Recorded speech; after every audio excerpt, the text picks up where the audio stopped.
महोत्सव से लौटकर बजरंग दल के पूर्व राष्ट्रीय संयोजक और वर्तमान में भारतीय जनता पार्टी के प्रदेश मंत्री राजेश पांडे जी सपत्नीक, जिन्हें एकमात्र बिंद से वहां का आमंत्रण मिला था, मानो रामलला बिंद प्रदेश को बुलाए हो, ऐसा सभी ने माना। और एकमात्र ऐसे आप राजेश पांडे जी थे जिन्हें यह सौभाग्य प्राप्त हुआ और वहां से लौट करके आज हनुमाना की धरती पर प्रयागराज तीर्थ होते हुए पधारे हैं। हनुमाना के हनुमान जी महाराज पर उन्होंने दस्तक देते हुए उन्हें अपनी उपस्थिति दर्ज कराई है कि मैं लौट करके सकुशल आ गया।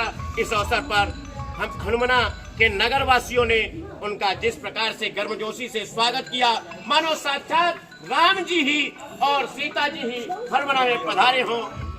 आइए मिलते हैं ऐसे धन्य धन्य राजेश पांडे जी से कि उनकी यात्रा कैसी रही, कैसा महसूस कर रहे हैं वो, जो कि विंध्य प्रदेश से एकमात्र उन्हें यह सौभाग्य प्राप्त हुआ है। आदरणीय पांडे जी, आप कैसा महसूस कर रहे हैं? देखिए, ऐसा लग रहा है त्रेता युग प्रारंभ हो गया, ऐसा लग रहा है। 496 वर्ष से जिसका इंतजार था, भारत ही नहीं दुनिया के करोड़ों हिंदू जिस घड़ी के इंतजार कर रहे थे, वह घड़ी 22 तारीख आई और अयोध्या धाम में भव्य मंदिर पर रामलला की प्राण प्रतिष्ठा हो गई। भारत ही नहीं दुनिया ने देखा है और कल तो दीपावली मनाई गई पूरे भारतवर्ष में। हम सबके लिए सौभाग्य है संपत जी, इस घड़ी का करोड़ों लोग इंतजार कर रहे थे। आज वो खुशियां मना रहे हैं, उल्लास मना रहे हैं। और कल पूरे देश भर से या दुनिया से लगभग 7,000 लोगों को आमंत्रण मिला था। मुझे भी लग रहा था कि मैं भी गिलहरी की भूमिका में राम जन्मभूमि के आंदोलन में था।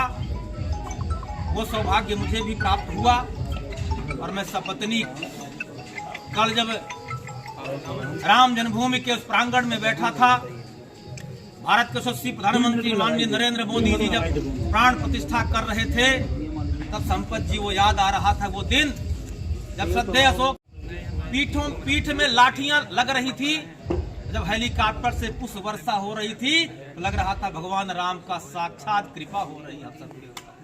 जय श्री राम, जय श्री राम, जय श्री राम। आदरणीय पांडे जी, आपने अभी रामलला के उस आंदोलन की बात कही जिसमें लाठियां बरसती रही और आप स्वयं उसके प्रतीक हैं।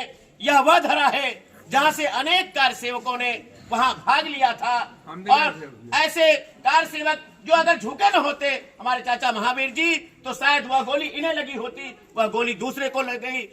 हमारे साथ में हमारे अग्रज ज्योति जी हैं, आप भी उस कार सेवा में गए थे और 90 की कार सेवा में हमारे पूज्य पिता श्री सरयू प्रसाद जी वैद्य, आपके बड़े पिताजी दीपचंद जी, वो भी उस कार सेवा में गए थे। ऐसी यहाँ के शशि मोहन जी और यहाँ के महेंद्र गुप्ता जैसे लोग भी वहाँ गए हुए थे। और ऐसी स्थिति में इस धरा के बारे में, जहाँ की ऐसी पवित्र धरा है, आप पधारे हैं, क्या संदेश देना चाहेंगे? देखिए, निश्चित रूप से जैसा मैंने कहा है, सुरक्षा की दृष्टि से बहुत कम लोगों को प्राण प्रतिष्ठा में बुलाया गया था और ये तो जाने कितने लाखों कार्य सेवकों के बलिदान के बाद ये हमको अवसर प्राप्त हुआ है।